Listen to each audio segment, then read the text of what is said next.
엘리야가 또 엘리사에게 이르되 청하건대 너는 여기 머물라. 여호와께서 나를 요단으로 보내시느니라니. 그가 이르되 여호와께서 살아계심과 당신의 영혼이 살아있음을 두고 맹세하노니 내가 당신을 떠나지 아니하겠나이다 하는지라. 이에 두 사람이 가니라.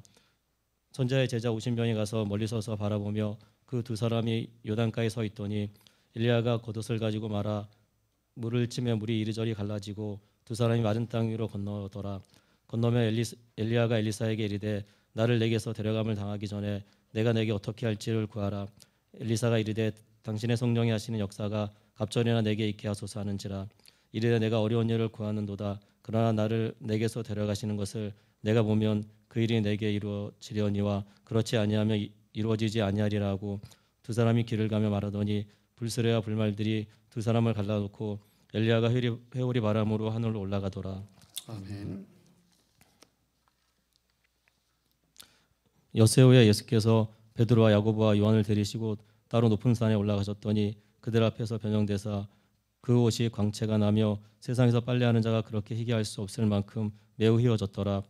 이에 엘리야가 모세와 함께 그들에게 나타나 예수와 더불어 말하거늘 베드로가 예수께 고하되 라삐어 우리가 여기 있는 것이 좋사오니 우리가 초막셋을 짓되 하나는 주를 위하여 하나는 모세를 위하여 하나는 엘리야를 위하여 하사이다 하니 이는 그들이 몹시 무서함으로 그가 무슨 말을 할지 알지 못함이더라. 마침 구름이 와서 그들을 덮으며 구름 속에서 소리가 나되 이는 내 사랑하는 아들이니 너희는 그의 말을 들으라 하는지라.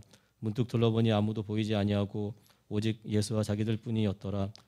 그들이 산에서 내려올 때에 예수께서 경고하시되 인자가 죽은 자 가운데서 살아날 때까지는 본 것을 아무에게도 이르지 말라 하시니 그들이 이 말씀을 마음에 두며 서로 문의하되 죽은 자 가운데서 살아나는 것이 무엇일까 하고 이에 예수께 묻자가 이르되 어찌하여 서기관들이 엘리야가 먼저 와야 하리라 하나이까.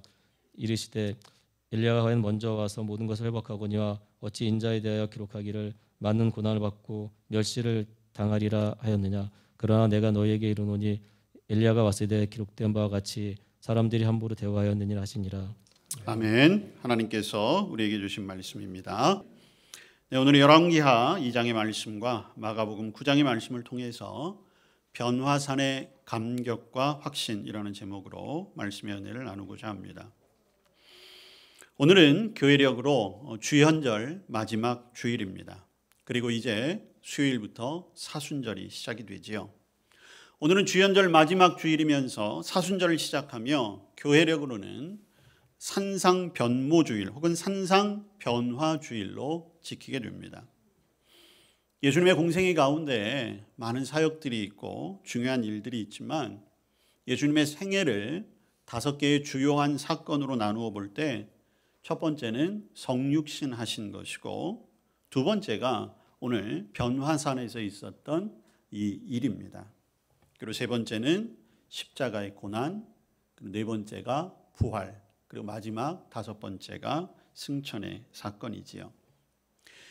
이 예수님의 이 변화산의 사건이 중요한 이유는 예수님의 공생의 기간 동안에 이 변화산의 사건이 예수님의 공생애의 사역에 또 한 번의 새로운 전기가 되기 때문이지요. 자, 오늘 마가복음 9장 2절에 보시면 엿새 후에라고 하는 단어로 시작을 합니다. 자, 그럼 언제부터 엿새 후인가라고 하는 것이죠. 이 기점이 되는 때는 바로 예수님께서 어느 날 제자들에게 세상 사람들이 나를 누구라고 하더냐라고 이렇게 제자들에게 물으시죠. 그래서 제자들이 예수님에게 세상 사람들이 예수님을 선지자 중에 하나입니다. 혹은 엘리야입니다. 이렇게 얘기합니다. 그 이야기를 듣고 예수님이 제자들에게 물으셨어요. 그러면 너희는 나를 누구라고 생각하느냐? 그때 베드로가 그 위대한 고백을 하게 되지요. 주는 그리스도시요 살아계신 하나님의 아들이십니다. 예수님께서는 그 말씀을 듣고 베드로에게 분명하게 말씀하시죠. 그거는 사람이 알게 하신 것이 아니라 하나님이 너에게 알게 하셨다. 맞습니다. 신앙 고백은 우리의 의지로 되는 것이 아니에요. 내 마음대로 되는 것이 아닙니다. 하나님이 그렇게 하도록 하시는 거예요. 오늘 저와 여러분이 예배 자리에 예수님을 믿는 성도의 모습으로 앉아 있는 것이 우리의 의지와 우리의 뜻이 아닙니다. 하나님께서 저와 여러분의 삶을 여기까지 오게 하신 것이죠. 우리는 그 부르심에 응답하여 예배하고 있는 거예요. 베드로의 이 위대한 신앙 고백은 오늘날 우리의 신앙 고백이기도 합니다. 우리는 주님을 살아계신 하나님의 아들 그리고 그리스도, 즉 나의 구원자로 고백하는 자들이지요. 자, 그 고백이 있은 후에 예수님께서는 비로소 예수님 자신이 고난당하시고 죽으실 것을 말씀하세요. 가장 놀란 것은 베드로였죠. 그래서 베드로가 어떻게 합니까? 주님 절대로 그 길을 가실 수 없습니다. 제가 그 길을 막을 것입니다. 방금 전까지 주는 그리스도시여 살아계신 하나님의 아들이십니다. 그 이야기를 듣고 예수님께로부터 엄청난 축복을 받았잖아요. 하늘의 열쇠를 너에게 줄 것이다. 근데 예수님의 고난의 이야기를 듣고 예수님의 그 말을 막는 베드로에게 또 예수님께서는 엄청난 책망을 하시게 됩니다. 이제 제자들에게도 비로소 주님이 가셔야 할 길이 무엇인가를 가르쳐 주신 그때로부터 6일이 지난 거예요. 그리고 예수님께서는 그날 3명의 제자들을 데리고 산으로 올라가셨습니다. 3명의 제자들은 베드로, 야고보, 요한은 예수님에게 중요한 일이 있을 때 늘 함께했던 제자들이에요. 또 예수님께서 산으로 올라가셨다라고 하는 것은 이 산이라고 하는 지형도 중요해요. 예수님께서는 산에서 산상수훈 그 말씀을 전하셨고요. 그리고 성경에 많은 기적과 이적과 중요한 일들이 산에서 일어나는 경우들이 많이 있었어요. 결정적으로 예수님께서는 자, 오늘 본문은 마태복음, 누가복음, 마가복음에 동일하게 나오는데 누가복음의 본문에 보면 예수님께서는 기도하시기 위하여 이들을 데리고 가셨다 이렇게 기록하고 있습니다. 예수님은 언제나 산에서 기도하시던 분이셨어요. 자, 그런데 산에 도착하자마자 놀라운 일이 벌어지기 시작했습니다. 자, 2절 말씀 하반절에 보니까 그들 앞에서 변형되셨어요. 근데 그 변형이 어떻게 되었느냐? 3절에 보니까 그 옷이 광채가 나고 세상에서 빨래하는 자가 그렇게 희게 할 수 없을 만큼 매우 희어졌더라라고 하는 것입니다. 자, 이것은요 물리적인 변화가 아니에요. 그러니까 쉽게 이야기하면 하얀 것이 더 하얘졌다라고 하는 그런 어떤 성분의 변화가 아니라 자, 이것은 베드로가 지금 바라보고 있는 거잖아요. 베드로의 어떤 영적인 느낌, 영적인 체험을 기록한 거예요. 옷이 광채가 나고 희게 할 수 없을 만큼 희어졌더라라고 하는 것은 사실 지금 하나님의 영광이 임했다는 것을 말하는 것이거든요. 하나님의 영광이 임했다라고 하는 것은 그곳에 하나님이 함께 하신다는 것이고 하나님이 함께 하신다라고 하는 것은 하나님 나라 곧 천국을 보여주고 있는 거예요. 근데 여러분 살아있는 사람들 가운데 그 누구도 천국을 본 사람이 없어요. 경험한 사람이 없습니다. 그런데 본 적도 없고 경험해 본 적도 없는 천국이지만 오늘 예수님이 변형되는 그 모습 속에서 베드로, 야고보, 요한은 영적으로 천국을 느끼게 된 거예요. 여러분, 우리의 신앙적인 경험이 이런 것입니다. 우리가 은혜 받았다라고 이야기하잖아요. 여러분, 은혜 받았다라고 하는 것을 우리가 우리의 언어로 어떻게 설명하시겠어요? 그러다 보니까 우리는 어떻게 설명해요? 야, 은혜를 받았더니 마음이 뜨거워지는 것 같아. 은혜를 받았더니 왠지 힘이 나는 것 같아 라고 설명은 하지만 근데 은혜가 그게 다는 아니라는 거예요. 마찬가지 지금 야고보, 베드로, 요한이 하나님의 임재 예수 그리스도께서 하늘의 무한한 영광 가운데 계신 것을 바라보고 있지만 인간의 언어로는 도저히 설명할 수가 없는 거예요. 단지 그것이 하얗고 빛이 난다라고 하는 표현할 수 있는 최고의 것을 통해서 설명하고 있는 것이지만 결국 이것은 어떤 보여지는 색채나 그 빛의 조명을 이야기하는 것이 아니라 하나님의 영광이 임하는 그 자리를 표현하고 있는 것입니다. 그러니까 지금 예수님은 인간의 몸으로 이 땅에 오셨지만 이 하나님의 산에 올라가서 하나님의 영광 가운데 둘러싸여진 모습으로 보여지고 계신 거예요. 자, 그 장면 가운데 압도되어 있는 베드로, 야고보, 요한 앞에 더 놀라운 일이 벌어집니다. 그건 4절의 말씀이지요. 엘리야가 모세와 함께 그들에게 나타나 예수와 더불어 말하거늘. 늘 보던 예수님이 갑자기 온몸에서 빛이 나는 것과 같은 광채 속에서 하나님 나라에 계시는 듯한 그러한 모습도 놀라운데 그 옆에 모세와 엘리야가 더불어 말씀을 나누고 있는 것이 보여진 것이죠. 어떠한 말씀을 나누었는지는 오늘 기록되어 있지 않습니다. 또 한 가지는 베드로, 야고보, 요한이 어떻게 엘리야와 모세인 줄 알았을까라고 하는 것도 사실은 의문이에요. 당시에 무슨 사진이 있었던 것도 아니고 초상화가 있었던 것도 아닐진데 그렇다고 예수님이 설명해 준 것도 아니잖아요. 근데 베드로는 모세와 엘리야인 걸 알았어요. 그래서 뭐라고 얘기해요? 초막 셋을 지어서 여기는 하나는 주님을 위해서, 하나는 모세를 위해서, 하나는 엘리야를 위해서 짓고 나 여기 살았으면 좋겠습니다. 여러분, 하나님의 나라는 다시 한번 말씀드리지만 설명되거나 가르쳐 주는 것이 아니라 성령께서 알게 하시는 거예요. 지금 베드로, 야고보, 요한도 천국의 경험 가운데 그 누구도 가르쳐 주지 않았지만 예수님이 영광 가운데 계시다는 것도 알았고 그 영광 중에 여러분 엘리야와 모세는 지금 이 땅의 사람이 아니라 하나님 나라의 영광을 누리고 있는 사람들이잖아요. 가장 대표적인 사람들.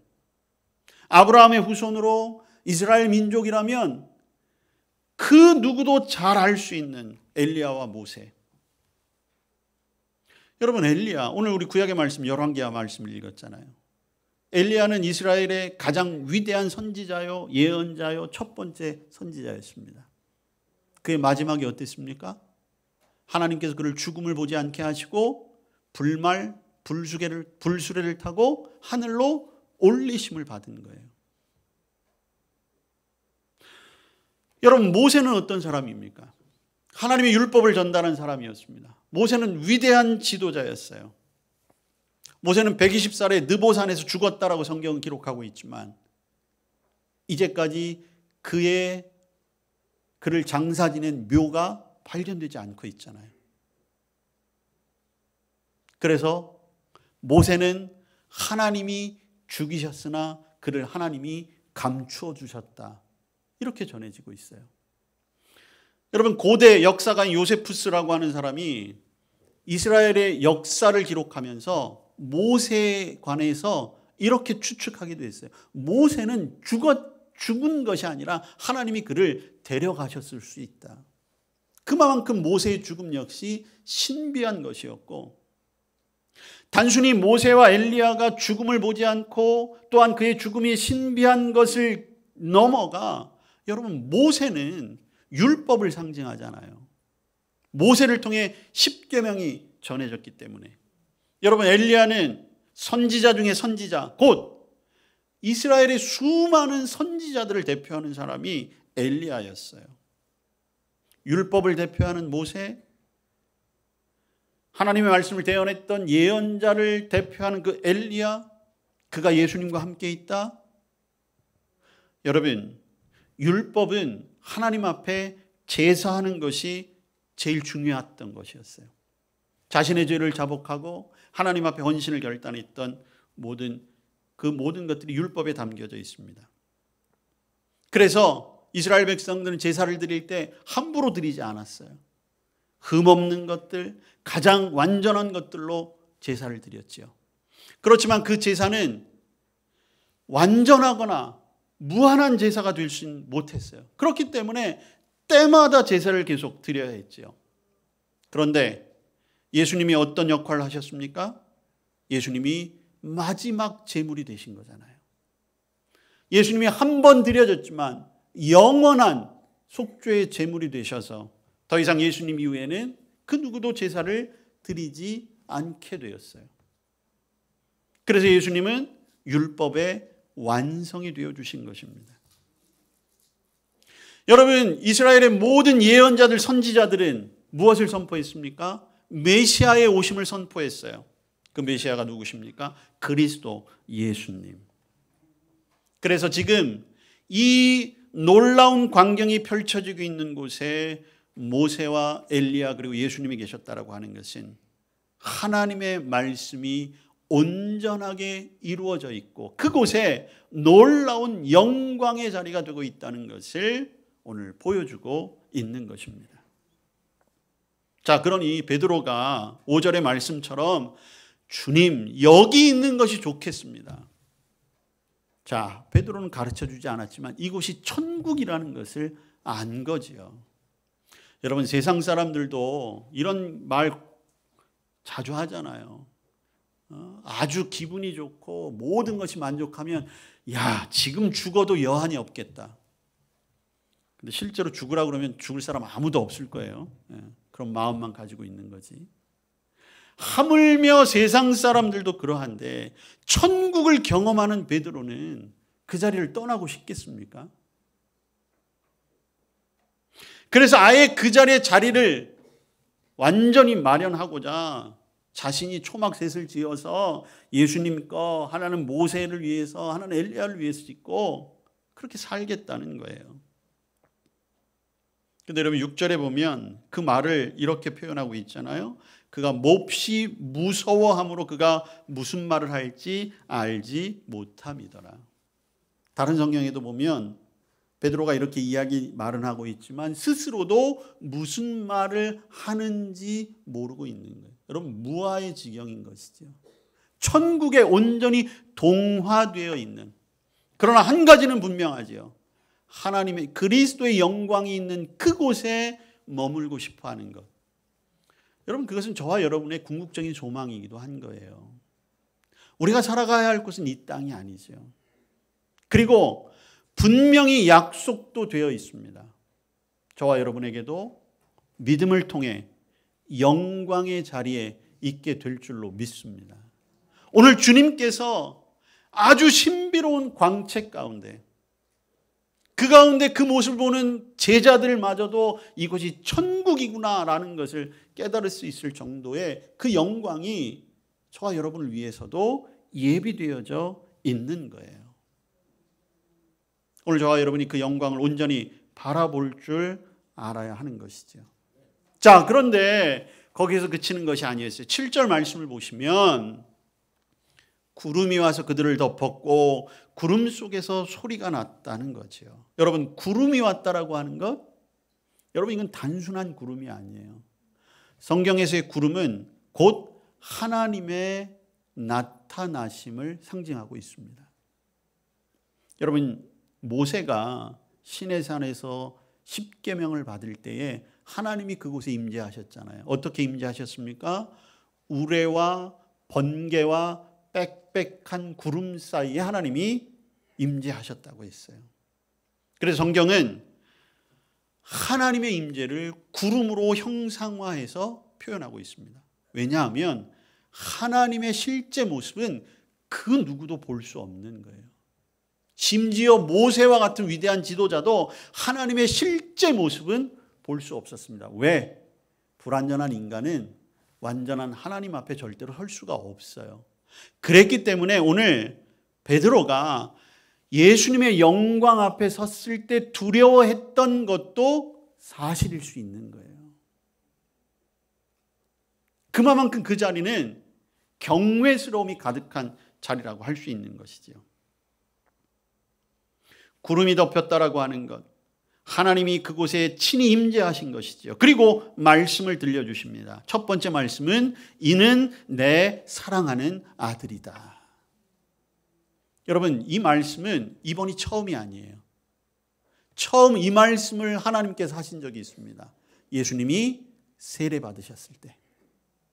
예수님이 세례를 받는 순간 하늘이 열리고 비둘기가 성령과 같이 임하면서 그때도 이 음성이 들렸죠. 그런데 그때는 그 말씀이 예수님에게 들려진 거예요. 예수님을 향하여 너는 내 아들이다. 내 기뻐하는 자라. 이렇게 말씀하셨거든요. 자, 오늘도 하늘이 열리고 하나님의 음성이 들리고 내 사랑하는 아들이다 라고 말하는데 이 말씀은 예수님이 아니라 제자들에게 주신 말씀이에요. 너희들이, 자, 오늘 본문에도 보면 예수님을 랍비라고 표현하거든요. 지금 스승, 제자라고 얘기하는데 예수님은 그 정도가 아니야. 지금 너희 앞에 영광스러운 모습으로 변형된 이 사람은 내 아들이야. 하나님이 선언하시는 거예요. 베드로가 엿새 전에 뭐라고 고백했어요? 주는 그리스도시요 살아계신 하나님의 아들이십니다. 이렇게 고백했잖아요. 그 믿음의 고백이 지금 베드로의 눈앞에서 그대로 나타나고 있는 거예요. 하나님이 보여주고 계시는 것이죠. 그리고 하나님의 음성으로 들려주시는 것입니다. 그런데 여러분, 오늘 지금 하나님께서 말씀하신 이 내 사랑하는 아들이다. 여기에는 앞으로 예수님이 당하실 고난을 예비하고 있는 거예요. 이는 내 사랑하는 아들이야. 그런데 이 사랑하는 내 아들이 이제 앞으로 유대인들에게 버림받을 것이고 로마의 군인들에 의해서 잔혹한 고문과 십자가에 못 박힘을 받을 것이고 지금 이 영광스러운 모습을 보고 있는 너희들에게조차도 배신당할 거야. 그렇지만 변하지 않는 건 무엇입니까? 그럼에도 불구하고 이는 내 사랑하는 아들이야. 그것을 확인시켜주고 계시는 거지요. 여러분, 오늘 이 말씀이 저와 여러분에게도 들려지시기를 축복합니다. 우리는 예수님을 살아계신 하나님의 아들로 믿어야 합니다. 또한 이 말씀은 오늘 저와 여러분을 향한 말씀이기도 합니다. 많은 그리스도인들, 저부터도 마찬가지예요. 이왕이면 예수님 믿으면서 모든 것이 형통하고 모든 것이 복으로 가득 차고 모든 일이 잘 풀리고 어떠한 어려움도 없고, 이게 어떤 면에서 보면 하나님이 주시는 축복과 영광만을 바라보는 것이거든요. 여러분, 물론 믿음 가운데 하나님이 우리를 축복해 주시는 것 맞습니다. 하나님이 저와 여러분의 삶을 형통한 삶으로 이끌어 주시고 여전히 섭리하시는 것 맞습니다. 그런데 여러분, 우리의 길은 그런 영광만 있는 것이 아니에요. 오늘 예수님께서 영광스러운 모습으로 변형되셨잖아요. 그러면 예수님도 그 자리에 계속 머물러 계셨어도 되는 거예요. 그런데 예수님은 그 자리에 머물러 계시지 않았어요. 예수님은 다시 산 아래로 내려오셨어요. 왜? 진짜 영광을 얻기 위해서는 예수님께 예비되어져 있는 고난의 길을 걸어야만 그 영광을 맛볼 수 있기 때문인 거죠. 그래서 예수님은 다시 밑으로 내려오셨고 그리고 그의 고난의 길을 묵묵히 걸어가셨던 것입니다. 오늘 저와 여러분도 오늘 하나님께서 저와 여러분을 바라보시며 분명히 말씀하실 거예요. 너 내가 사랑하는 내 아들이고 내 딸이야. 그리고 우리에게도 분명한 영광의 길을 예배해 놓고 계십니다. 그러나 여러분, 그 영광을 위하여 때로는 우리의 삶 속에 고난도 있다라고 하는 것, 여러분, 그 길을 두려워하지 마시고 그 길 앞에 담대히 서실 수 있기를 축복합니다. 왜냐하면 그 고난의 길 가운데도 하나님은 여전히 함께 하시기 때문입니다. 하나님이 직접 우리와도 함께 하셔서 성령을 통해서 우리의 삶을 붙들어 주시면 때로는 오늘 베드로, 야고보, 요한이 겪었다와 같은 이러한 어떤 신비한 체험을 통해서도 우리로 하여금 이 세상의 모든 어려움들을 분명히 이겨내게 하실 줄로 믿습니다. 오늘 이 놀라운 현장에서 들렸던 두 번째 말씀이 무엇입니까? 너희는 그의 말을 들으라 라고 하는 것이었어요. 하나님의 아들 그리스도, 온 세상의 구원자, 제자들은 그의 말을 들어야 하는 것입니다. 이것은 하나님의 명령이에요. 앞으로 예수님께서는 제자들에게도 고난을 말씀하실 것입니다. 때로는 제자들이 감당하기 어려울 정도로 엄청난 사명을 맡기실 수도 있습니다. 그러나 어떤 명령을 하시든지 그 명령에 순종하라는 것이죠. 오늘 우리에게도 이 말씀이 들려지고 있는 거죠. 하나님이 오늘 우리에게도 말씀하시는 거예요. 주님의 말씀을 들으라. 여러분 들을 준비를 하시길 바랍니다. 들려지시면 순종하시길 바랍니다. 때로는 이해할 수도 없을 때도 있겠지요. 지금의 내 형편으로는 도저히 할 수 없습니다. 그렇게 항변하고 싶을 때도 있을 것입니다. 받아들이지 못할 내용이 있을지도 모르겠습니다. 그러나 여러분 순종하십시오. 그 순종하는 자에게 분명 하나님의 영광의 자리에 함께하는 축복을 주실 줄로 믿습니다. 오늘 이 일이 변화산이라고 하는 것, 지형적인 명칭으로 보면 다보산, 다볼산 이런 명칭이 나오기도 해요. 실제로 이 산을 추적해 봤더니 약 한 580m 정도 되는 그러한 산에서 있었던 일이다. 자, 그러나 여러분, 이 변화산의 이 놀라운 체험은 예수님에게뿐만 아니라 베드로, 야고보, 요한에게도 놀라운 경험이 되었습니다. 이 변화산의 이 말씀이 오늘날 우리에게 주는 것은 무엇이냐? 저와 여러분의 변화산이 있어야 한다는 것입니다. 서두에 말씀드렸다시피 이 변화산의 사건은 예수님의 사역에도 큰 전기가 되었어요. 베드로, 야고보, 요한에게도 마찬가지였겠죠. 물론 그 이후에 말씀을 나눈 것을 보면 사실 베드로, 야고보, 요한은 그 감격은 가지고 있지만 그 의미를 온전히 깨닫지는 못했어요. 그래서 예수님이 말씀하셨던 부활에 대해서도 도대체 무슨 말씀하시는 거지? 그렇게 얘기하기도 하고, 이제 예수님께서는 그 변화산의 능력을 가지고 고난의 길을 향해 담대히 나아가시지만 사실 예수님의 제자들은 그 고난을 제대로 예비하지도 못했습니다. 그러나 여러분, 우리는 이미 성경의 증거를 통하여 이 변화산이 어떤 하나님의 일들을 이루었는지 우리는 알고 있어요. 그렇다라고 한다면 오늘 저와 여러분에게도 변화산의 체험과 변화산의 은혜가 필요한 때라는 것이죠. 과연 저와 여러분의 변화산은 어디이겠습니까? 과연 저와 여러분이 어디에서 우리 그리스도의 그 영광에 참여할 수 있겠습니까? 과연 저와 여러분이 어디에서 하늘이 열리며 하나님의 음성이 들리는 그 말씀을 들을 수 있겠습니까? 우리의 삶이 어렵고 힘들고 고통스러울 때 저와 여러분이 어디에 가야 하겠습니까? 주님의 변화산으로 가야 하는 거예요. 그곳에서 주님을 만나야 하는 것입니다. 내 영혼이 힘을 잃고 방황할 때 우리는 그 변화산의 자리에 있어야 하는 것이죠. 요한복음 4장 23절에 보시면 아버지께 참되게 예배하는 자들은 영과 진리로 예배할 때가 오나니 곧 이때라. 아버지께서는 자기에게 이렇게 예배하는 자들을 찾으시느니라. 여러분, 이 말씀을 따르면 우리의 변화산은 예배하는 곳이 우리의 변화산이 되는 것이에요. 하나님은 완전한 자, 실수하지 않는 사람, 죄가 없는 사람, 그런 사람 찾는 게 아니에요. 예배하는 사람.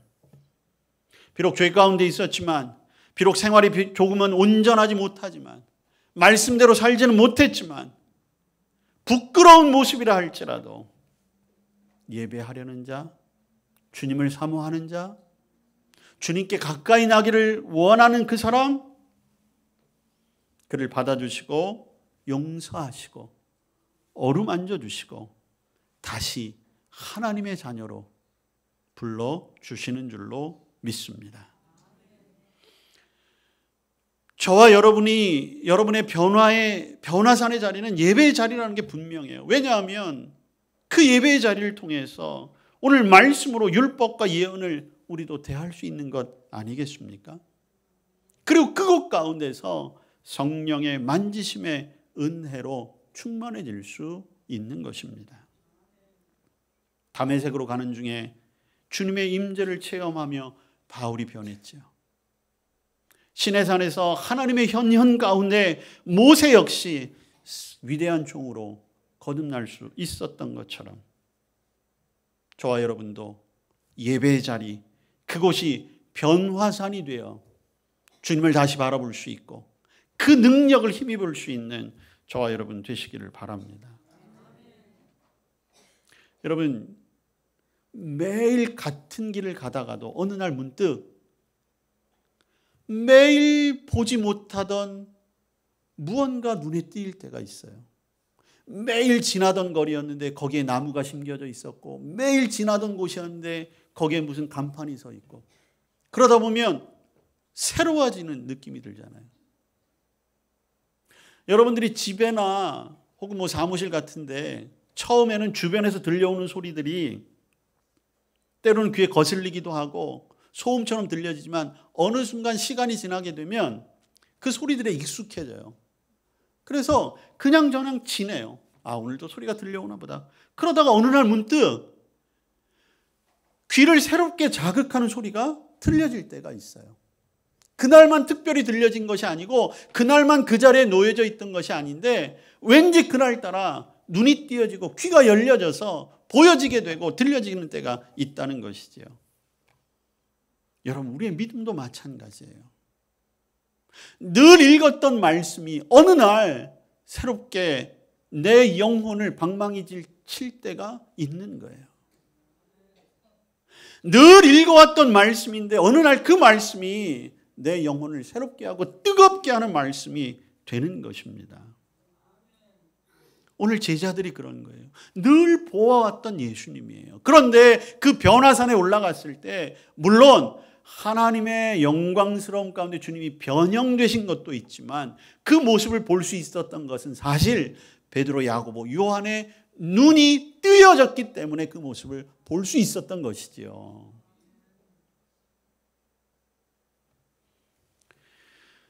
오늘 우리 앞에 놓여져 있는 많은 예배의 자리를 통해서 저와 여러분의 눈과 귀가 띄어지고 다시 들려질 수 있기를 축복합니다. 그리고 그 은혜의 자리에서 입었던 그 충만함으로 예수님과 같이 다시 세상, 우리의 일상으로 나아가 우리에게 주어진 그 사명을 잘 감당하실 수 있기를 바랍니다. 세상은 여전히 우리의 영혼을 어두워지게 하고 우리의 마음을 힘들게 하고 삶이 힘들게 하고, 그러나 그때의 세상에 휩쓸려 내 자신을 놓아버린 채 세상 가운데 살아가는 것이 아니라, 아니 나에게는 변화산의 은혜가 있지 하며 다시 그 산으로 올라가 주님을 만나고 새 힘을 얻고, 그래서 다시 산 아래로 내려가 우리의 생활 속에서 주님의 뜻을 이루어가는 것, 그것이 저와 여러분이 걸어가야 할 믿음의 길인 줄로 믿습니다. 사순절이 이 변화산의 체험을 할 좋은 기회가 될 것입니다. 기도의 자리, 예배의 자리를 사모하며 그 자리에 주님, 이곳이 나의 변화의 자리가 되게 하옵소서.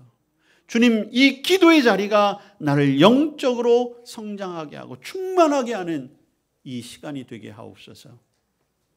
그 능력을 얻고 이 사순절 영적 순례의 길, 이 변화산의 시간을 통해 우리가 주님을 닮아가며 저와 여러분의 삶을 통해 주님을 증언하고, 그래서 그 변화산의 놀라운 은혜와 체험과 경험을 통해 우리가 복음 안에 조금이라도 더욱 성장하고 하나님께 가까이 나아갈 수 있는 복된 시간, 절기가 될 수 있기를 주님의 이름으로 축복합니다. 주님, 저희들을 불러주시고 하나님의 임재를 경험하게 하시며 이 예배를 통하여 다시 한번 주님을 만나는 시간으로 허락하심에 감사합니다. 이 자리를 사모하게 하시고 이 자리가 이제 세 명의 제자들이 주님을 만났던 그 영광의 자리였던 것처럼 우리에게도 감격과 영광의 자리가 되게 하시며 또한 이 세상을 나아가는 힘을 얻는 복된 시간이 되게 하여 주옵소서. 예수님 이름으로 기도합니다. 아멘.